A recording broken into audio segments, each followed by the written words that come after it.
I started seeing musicals from the time I can remember. I grew up sitting on my sister or my mother's lap watching movies when I was, you know, probably 2 or 3 years old, because that's what we did. There wasn't anything else to do that was any fun. Put your arms around me, honey. Hold me tight. And it was during the war, and that was kind of the only entertainment there was. Oh, babe, won't you roll them eyes? Naturally, I liked the Technicolor ones. I liked the musicals because they were always Technicolor, usually, and they had the most going on, and they had the prettiest ladies, and they went to the best places, and it certainly was a lot nicer than where I lived. Everybody loves a baby, that's why I'm in love with you, pretty baby. Pretty baby. I didn't live with my mother as a child, so that was often our activity when she would come to visit me, and she'd have to come a long way to visit me at my grandmother's house. And she was a divorced lady and working, and that was a little fantasy for her as well. Oh, I want a loving baby, and it might as well be you. Pretty baby of mine. And on the way home in the streetcar, I would just have a million questions. Well, why did they do this, and why did they do that, and why did she wear those long dresses? Because I couldn't really understand period films then. I didn't know what that was. I knew it was different than, and my mother would say, well, that's how they used to dress in the olden days. That's an old-fashioned movie.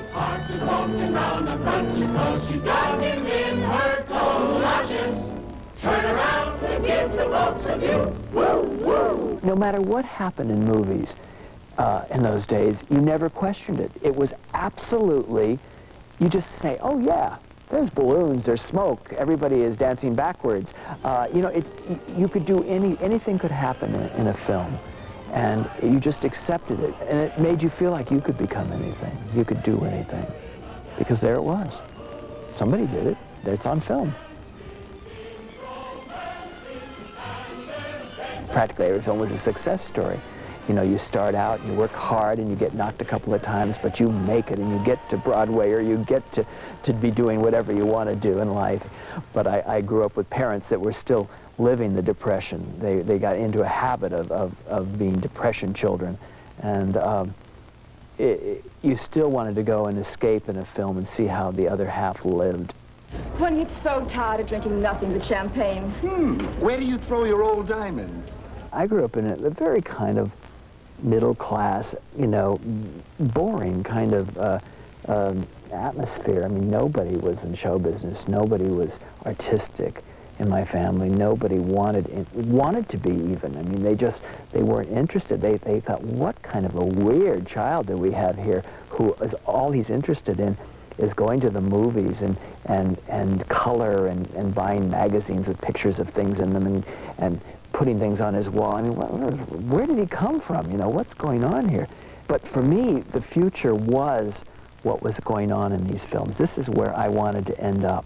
It gave me an interesting direction that I never thought about, really. And all of a sudden, one day, I could do that. I could design that. And it kind of came to me in a flash.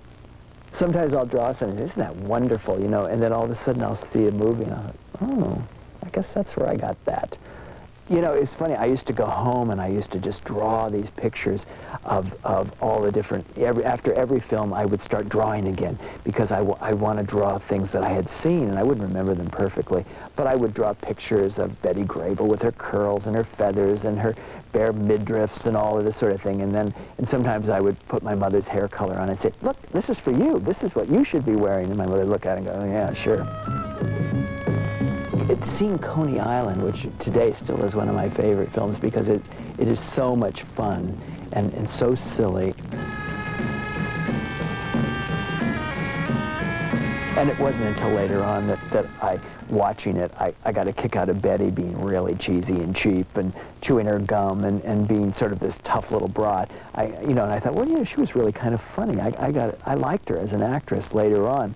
But before, I didn't even know she was being cheap. I just thought she was just beautiful. I didn't know. I thought she was like this wonderful, accessible angel, this big, yellow blonde. One of my most favorite parts was when she shows up in her brand new dress, her brand new yellow dress. It had feathers shooting out every single place you could imagine, her head and her shoulders and her off the skirt. And the leading man, and I think he handcuffs her. Don't you dare put those on! And she's going to sing this song, what was it, Cuddle Up a Little Closer. And I knew that by heart when I was a little kid. And he says, you have to sing it slow, and the dress is a mess, and he starts tearing off the feathers, and she's very upset because it's a brand new dress, and she paid a lot of money for it, and she stands there pouting and very unhappy, and she starts to sing slow and kind of pouting. Of course, the audience gets very quiet and listens and thinks she's just the most fabulous blues ballad singer there is. Cuddle up a little closer. Actually, when I was little, somebody gave me, because they knew that I liked her, gave me some Betty Grable paper dolls. And I never used any of the clothes that came with the paper dolls. I always used to design my own and set them up and make my own little shows on top of my dresser drawers. When you hear the music starting and all of a sudden a gold lame curtain coming up on the screen, and you think, wow, what's going to happen? You know, it was like a dream sequence. It was complete movies.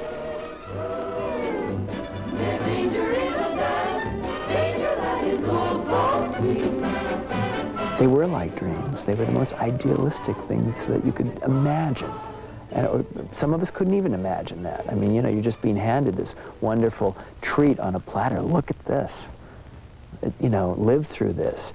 I got to go to Broadway. I got to design there. I got to do movies. I got to do the things that I wanted to do. And yet it's only my own little area, but it affected me so greatly. And one time, Betty Grable, I said, I know this is going to sound strange, but, you know, I was really like your biggest fan, you know, and I just love your film. And she just kind of, she was so nervous and chewing her gum and fixing her hair and checking her shoes that she kind of like just dismissed me. And I thought, well, it's okay. But I got to do a whole turquoise outfit with feathers and things, and that kind of did it for me. You know, I still have that tape I play, and I said, oh, I got to dress Betty Grable.